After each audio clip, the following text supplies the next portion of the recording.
Hey guys, this is Will at Third and Long. Today we are going to be breaking down the Week 6 college football games for the 2023 college football season. Hit that like button and subscribe. Today we will be looking at who wins, who loses, and if I think they'll cover the spread. So starting out this week, we have the game of the weekend. We have at 12 on ABC, number 12 Oklahoma Sooners at number 3 Texas Longhorns. This game is going to be really fun. This game is going to be a shootout. Last year was a complete blowout. So Texas beat Oklahoma 49-0 last year. But this is a whole new year. Dylan Gabriel finally healthy. He did not play last season. Oklahoma's defense is much improved. They have a completely whole new defensive line. They're getting a lot of pressure on opposing quarterbacks. So who's going to win? This game, 8 of the last 10 have been one-score games. The game is always close, except for last year, and it's always usually really competitive. We will have great quarterback play, running back play, wide receiver play. A lot of first-round picks will be on the field this Saturday. I think Texas is going to pull it out in a one-score game. Now, Texas is a 4.5-point favorite. I think the Longhorns win 34-27, so they will cover the spread. But the main question to me is, if Texas wins, they will have beat number 12 Oklahoma, number 11 Alabama at Alabama. 2 top 12 wins, so far the best resume in college football. So when the college football playoff poll comes out, are they number 1? If nothing changes from this point forward, to me, they definitely deserve to be number 1 when that poll comes out. Now, the next game we have at 12 p.m. on Fox, we have 5-0 Maryland at undefeated number 4 Ohio State. Ohio State had a bye week last week, but they did just beat Notre Dame. So the main question is, will they be able to capitalize and build upon the way that they finished the Notre Dame game with that really good 2-minute drive down the field to win the game at the very end? Now, a lot of people have this game as a pretty interesting upset pick right now. So the Buckeyes do, though, come in at 19.5-point favorites as of right now. But do not overlook the fact that Ohio State's defense is only giving up 8.5 points per game. So even though there's a trendy upset pick here this week, I just don't think that's going to happen. So they can rely on their defense alone to win this game. Hopefully the offense should be playing better based off of the way that they finished their last game. Really good finish there. So I think the Buckeyes will win 35-18, but they'll fail to cover the spread. Next game we have is another top 25 matchup at 12 p.m. on ESPN. We have number 23 LSU at 3-2 versus number 21 Missouri, who's still 5-0. Now, the Tigers come into this game as 6.5-point favorites. There's been a lot of talk this week. So LSU just gave up 50-something points to Ole Miss last week. A lot of people are bashing Brian Kelly, the Tigers as a team. That defense is complete garbage. However, the big question is, based off of what happened last week, now that they're 3-2, they've lost their 2 biggest games this year. Will they stand up or will they lay down? I personally think that Brian Kelly will be able to keep this team motivated. Daniels is currently playing out of the world right now. 16 touchdowns, 2 picks. The guy has 1,700 yards, so he's playing at a Heisman level. It's just the team is not winning because they're giving up too many points. Missouri, I don't think they're necessarily a good team, but do not overlook Brady Cook. He is a legit quarterback. They should be able to still move the ball, especially since the Tigers don't have a very good defense. But I think it's Jaden Daniels and Brian Kelly that make the difference. They will win 35-24, and I definitely think that they will be able to cover the spread and hopefully use this point to catapult them going forward through the rest of the season. But I did pick them to go about 9-3 to 8-4 this year. Next game we have at 3 p.m. on the Pac-12 network. We have number 13, 4-0 Washington State at 3-1, the UCLA Bruins. So this is a pretty interesting matchup here because Vegas continues to keep underestimating Washington State. I have picked them in every single game, and they've won every single game. But I'm not saying that they're world beaters here. They're not a top 10, top 15 team, but they are a very good team and a very competitive team, especially since they have 0, 4, and 5 stars on their roster, yet they continue to win. Cameron Ward having a great season, and he is an experienced quarterback. Do not underestimate that in this game.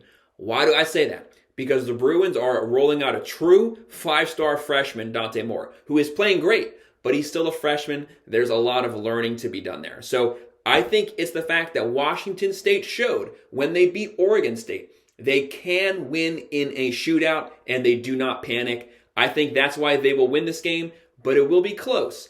I think Washington State wins 31-30, but they will fail to cover the spread. So the spread is 3.5. I think they'll fail to win that. Very close game, but they will win it.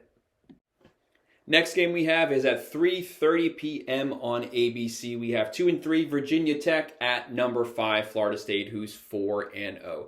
So Florida State was on a bye week last week, so they should be fully rested. Jordan Travis has been pretty banged up since the Boston College game, so hopefully he is fully rested there. Florida State should be back to full strength. Virginia Tech just beat Pitt, but Florida State's a whole lot better than Pitt. So this game is not the same. Virginia Tech is going through a pretty rough time right now. Florida State has had a pretty sloppy last couple of games. Now, they did beat Boston College. They did beat Clemson. But the offense has looked pretty shaky at times. So if you are a Florida State fan, you are just hoping that they're back to full strength right now. Now, Florida State is coming into this game as 24-point favorites here. That is a massive spread for a conference game. I think Florida State wins this game. They have way too much firepower. Virginia Tech does have a pretty decent run game, but Florida State has Jordan Travis, they have Wilson, they are loaded, and they have a really good defensive line. So they're going to get a lot of pressure on the Hokies and keep them from being able to run the ball the way that they want to run the ball. So I think Florida State wins 40-17, but they fail to cover the spread. The next game we have is at 3:30 on CBS. We have 4-1 number 11 Alabama at the Texas A&M Aggies, who are 4-1. So Connor Wegman is out. He hurt his foot. So Max Johnson is back at starting quarterback. Max Johnson had a really good game versus Arkansas. Hasn't had a good career, but he has a lot of experience. He was the starting quarterback when the Aggies played Bama in 2020 and 2021. So he's definitely been there before. This is not a very big stage to him. Now, the Aggies have a really good defense, and they have a really good defensive line. So I think it's the defense that's going to keep this game close. But Alabama had a very good game versus Mississippi State last week. Milroe is really starting to fill out. He's not very accurate short passes, but he throws a really good deep ball, and obviously he can run the ball really well. So I think Bama should be able to control the game on the ground and get just enough first downs to be able to win the game, but the Aggies defense should keep it close. Now, Bama's coming into this game as 2.5-point favorites. That's really close. I think Alabama will win 27-20, and they will cover the spread because Max Johnson is just not the type of quarterback that beats Bama. He's not a true dual threat quarterback. So he's not going to get the job done, but the defense will keep it close. Next game we have at 3:30 on ESPN. We have 4-1 Syracuse at number 14, the undefeated North Carolina Tar Heels. So UNC comes in as 8.5-point favorites.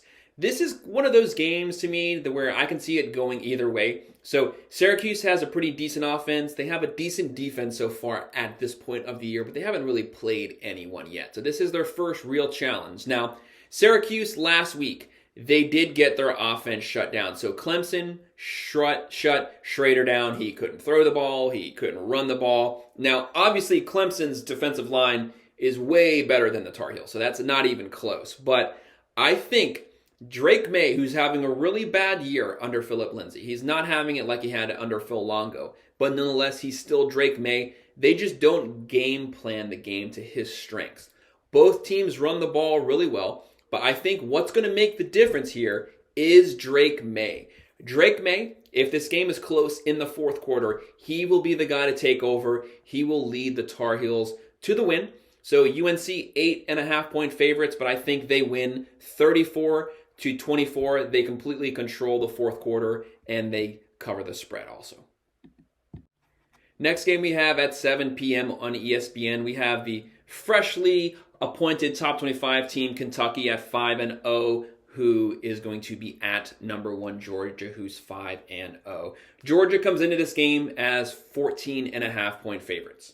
Georgia has failed to cover the spread every single week this year. They start out every game really slow. First quarter is a complete slosh fest.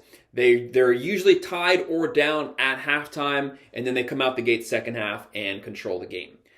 That's fine, but this is not the elite Georgia teams of the last 2 years. They must get their running game going, and they need to start out these games quick. But they've had a really easy schedule so far, so they haven't been forced to. Kentucky. I do not think of Kentucky as a top 25 team. Yeah, they are 5-0. They did beat the brakes off of Florida last week. When you look at running back Davis, he had 280 yards last week versus Florida, 4 touchdowns. He's having a great season, but Florida's horrible. They're not good at all, so I don't put too much stock into that. Devin Leary is a complete shell of himself. He is not the same quarterback that he was at NC State. The guy only had like 60 yards passing last week. So I don't know what's going on there, but Kentucky starts out every year 5-0, 4-0, and then they completely fall off the rails. To me, they are a team that will shut you down if you're a run-first team. Georgia kind of is a run-first team. However, Kentucky's not going to be able to run the ball for 350 yards versus Georgia, which means they're going to be forced to go vertical, and Devin Leary has showed he's not capable of that anymore. He's now just a running quarterback. So that plays perfectly into Georgia's hands. You must be able to stretch the field versus the Bulldogs, and Kentucky cannot do that. Like I said, Georgia's 14.5-point favorites. I think Georgia will win 31-17. They'll just barely fail to cover the spread, but they will get the win. Next game at 7:30 p.m. on NBC or Peacock, we have 5-0 number 2 Michigan at Minnesota, who's 3-2. Michigan finally had a complete game last week. They look good on offense. They look good on defense. They've been starting out the year really slow, looking kind of sluggish. Harbaugh coming back has hopefully energized the team. Hopefully they will get back to the way that they finished last year, because they're always a second half season team. So this is when they should start getting hot, basically. Now, Michigan probably has the best defense in the country. Statistically, the number 1 defense, only giving up 5.8 points per game, and they have yet to give up more than 7 points. Minnesota is a complete mess. They have absolutely no offense. They have a decent running game, but they have no defense. And they usually are a very good defensive team, but they've given up over 400 yards passing twice so far this year. And I really like PJ Fleck, but they just don't have it this year. They are a run-first team. That's not going to work versus Michigan. Just like the Kentucky-Georgia game, you can't run the ball down Michigan's throat. That's just not going to work because they will out-physical you. So Michigan comes into this game as 19.5 points favorites. That's a pretty big spread, but I think Michigan's going to cover it. Michigan will win 38-14, and they will also cover that spread. Next at 7:30 on ABC, another top 25 matchup. Number 10 Notre Dame at 5-1 versus number 25 Louisville, who's 5-0. So congrats to Jeff Brom. He really has this team going. Now, this is the third top 25 matchup for the Irish. They're probably pretty wore out right now, pretty beaten up. Really tough game versus the Buckeyes. Really tough game at Duke. And they're on the road again, looking at next week playing the Trojans. Will they get caught looking towards next week? Louisville, they have a pretty decent defense so far this year, so they're only giving up 17.2 points per game. Louisville has a really good run game going. They throw the ball pretty well too, so a very well-rounded team. I think Hartman is the difference because Louisville runs the ball well, but Estime runs the ball just as good. So Notre Dame will be able to move the ball. They will be able to control the ball on the ground. If they need to throw, Hartman will get the job done. So Notre Dame is a 6.5 point favorite here. I think they're going to win it. They're going to win it 31-20, and they're going to cover the spread. Next game we have at 7:30 p.m. on the SEC Network. We have 2-3 Arkansas at number 16 Ole Miss, who's 4-1.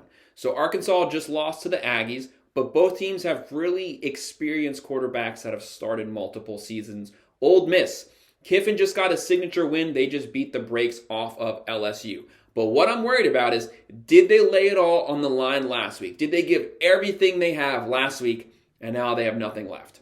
Maybe that's the case. I don't think it is, though. So they're still at home hosting Arkansas. Kiffin is an offensive guru. I think they still have something left to give here. So Ole Miss comes into this point as 11-point favorites. That's a pretty decent spread right there. So what's going to happen here? Who's going to win this game? I think Ole Miss ultimately, because they can run the ball from the quarterback position. They have Quinton Junkins at running back. Kiffin will be able to control the clock. He will be able to go vertical. They will be fired up, whereas I think Arkansas is backpedaling now, and they're going the opposite way, and they're just trying to get a bowl game this year. So Ole Miss will win 38-27, and they will just cover the spread. Next game we have at 8 p.m. on the ACC network. We have 2-3 Georgia Tech, who just got the brakes beat off of them by Bowling Green this past weekend, versus number 17 Miami, who is undefeated at 4-0. Miami's coming off of a bye week. They had a lot of players out the last couple of weeks. Supposedly, they're all going to be back this weekend, fully rested. So what's going to happen this game? Spread's 21. I think when I looked at it yesterday, it was 19.5, so the spread is moving up. So it's getting bigger. That's a pretty big spread versus a conference team. This game is usually sometimes competitive. Georgia Tech, they have no chance here. They just got beat up by Bowling Green. Miami is the only team in the country with a top 15 offense and a top 15 defense. Tyler Van Dyke is an under-the-radar Heisman candidate this year. He's slinging it. They can run the ball. Plus, they get a lot of pressure on opposing quarterbacks, and they control the clock. They run, they do short passes, they go vertical. Very well-rounded team. Mario Cristobal has this team fired up. Really good coordinator hires in Shannon Dawson and Lance Guidry at defensive coordinator. So I think Miami's going to win, and they're going to win pretty big. They'll win 41-17, and they will cover that 21-point spread. At 8 p.m. on Fox, we have number 24 Fresno State at 5-0 at 4-1 Wyoming. This is a really tough game here. I'm 50-50 here. I am going to go with Fresno State, but I'm not confident at all. I would not bet on this game. It is really hard to play Wyoming at Wyoming. That's a team that if your athletic director schedules a game at Wyoming, he should be fired. So Wyoming has beaten Texas Tech at home. They've beaten Appalachian State at home. Really tough place to play, and they have a really good defense. Now, Fresno State is not a slouch. They have pretty good quarterback play from Mickey Keene. He can sling the ball. Wyoming has a really good running back with Whaley. He has almost 500 yards so far this year. So they can run the ball and play defense, and they're at home. So it's a tough one. I will go with Fresno State in this group of 5 matchup, but I think it can go either way. Now, the spread here has Fresno State as 5.5-point favorites. I think it'll be a low-scoring game. They will win the game 24-17. They will cover the spread. I'm not confident in that at all, and I think that that score could be flip-flopped. But right now, Fresno State will win 24-17. The late games in the Pac-12, we have at 10 p.m. on the Pac-12 network, number 15 Oregon State at 4-1 versus Cal at 3-2. So Oregon State coming off of a pretty good win versus Utah. So they were able to beat a really good defensive team with a good running game. They controlled the clock versus the Utes, although the Utes have no quarterback play. But Cal, they've had some really close games. Whenever the game gets close, they seem to turn the ball over. So who's going to win the turnover battle here? I think the main difference will be DJU. Quarterback play. He will make the first down calls when he has to get those first downs. If it's 3rd and 3, he can run. Oregon State is a very good running game team. So I think that's what's going to make the difference is they can control the clock. They can control the ground game on the road. Spread here is 9.5-point favorites for Oregon State. I think they're going to win 28-17. So they're going to cover the spread just barely, but it's a pretty good win on the road versus Cal. The final game of the night at 10:30 p.m. on ESPN. So if you can stay up late, definitely stay up to watch this because it's Caleb Williams playing. But we have 3-2 Arizona, so they're not a slouch, at number 9 USC, who has one of the worst defenses in the country. So USC comes into this game as 21.5-point favorites. That's a massive spread. This game is so hard to pick spread-wise because what is USC's defense going to do? Will they only give up 15 points? Or will they do the customary give up 40 points? You don't know. So even if they score 60 points, they could win 60-40 and fail to cover the spread because the defense is so awful. I have absolutely no faith in Alec Grinch and his defense. He should have been fired last year. He completely retooled the defense through the transfer portal, and somehow they got worse. I don't even know how that's possible, but Caleb Williams, really fun to watch. 21 passing touchdowns, 1 pick. This guy is beating the pace he was on last year. So I am confident that the Trojans will win the game, but the question is, due to their defense being so bad, how much will they win the game by? That's the problem. Now, they also have Notre Dame on the horizon, which will be a top 10 matchup next weekend. So I think USC is going to pull their starters early. They don't want to take the chance of anyone getting hurt. They want everyone to be fully rested for next weekend's game. So due to that, they will give up a little more second half points than normal, and they usually give up a lot anyway. So I think USC wins 48-28, so a very comfortable win, but they'll fail to cover the spread. So that's my breakdown of the Week 6 top 25 games. Hit that like button and subscribe. Thanks.